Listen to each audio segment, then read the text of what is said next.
Әйеліңді ұнатпай жүрсің ба, күйеуіңді ұнатпай жүрсің ба? Алла тағала сонда жаңылып қалып қосып жүреді деп ойлайсың ба екеуіңді? Мүмкін емес.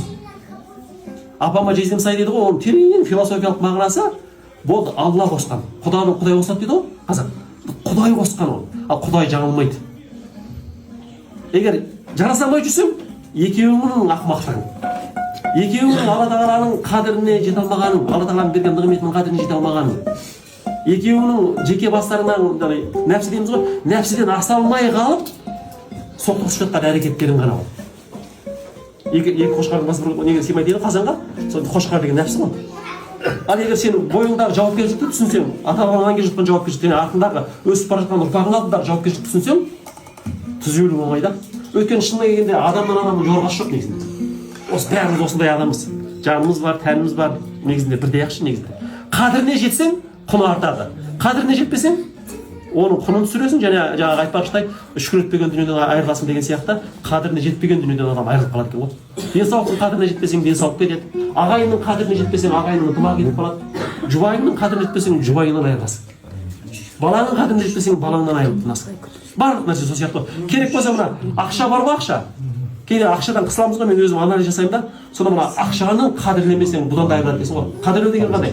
Бұндай бір жек көрген сияқты емес, бір қолдың кіре деген сияқты бір жек көріс қарым-қатынас болмау керек. Бұл да Алланың жаратқан бір керемет құралы. Осы құралмен көптеген нығметтерге қол жеткізуге болады. Мен Алланың жаратқан бұл құралын қадірлеймін. Ең басты мен жүрегіме түспесе болды, қалтамда болсын. Мен керек болса ақшаны осы өзінің тұрғысында Алланың бір жаратылысы ретінде ақшаны да жақсы көремін деген қарым-қатынас болу керек. Мен оның құл емеспін, бірақ оны құрал ретінде жақсы көремін. Алланың бүкіл жаратқан жаратылысы сияқты жақсы көремін деген сияқты болу керек та. Айтып сол сияқты өздеріңіз ойлай беріңіздер, ненің қадіріне жетпейміз, сол кері кетеді екен. Ал ненің қадіріне жетеміз, сол нәрсенің рахатын көре бастаймыз екен ғой. Сондықтан осы береке бірлігіміз арта берсін.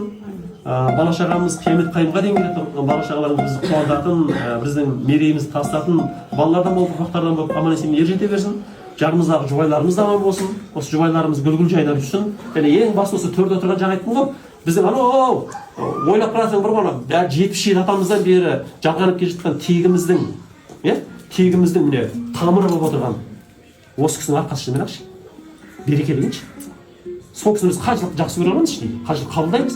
Сол біздің берекеміз артады. Сондықтан ағам да аман болсын. Төріміздің сәні болып отыра берсін. Бәрі осындағылардың барлықтарыңызды жақсы көремін.